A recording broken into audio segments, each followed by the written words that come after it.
Բարև բոլորին, ես Յանան եմ, ով ապրում է Ճապոնիայում եւ պատմում է ճապոնական կյանքի մասին։ Ես հիմա գտնվում եմ Շինկիբա կայարանի մոտ։ Ինձ թվում է շատ քիչերը գիտեն այս կայարանի մասին, որովհետեւ այն այդքան էլ տուրիստական վայր չէ, բայց եթե դուք ուզում եք, եթե դուք չեք սիրում շատ տուրիստական, շատ եռուզեռով ու մարդաշատ տեղեր,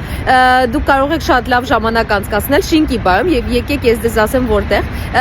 Այստեղ կա շատ հաճելի վայր, որը կոչվում է Յումենոշիմա։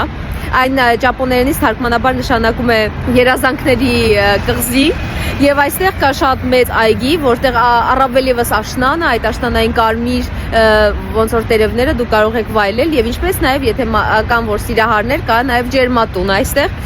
շատ լավ վայր է ջերմատուն է շատ տարբեր արևադարձային հետաքրքիր ծառերով, բույսերով, եթե դուք հետաքրքրվում եք այդպիսի տեղերով անպայման եկեք եւ այստեղ այդ ամեն ինչից հետո կարելի է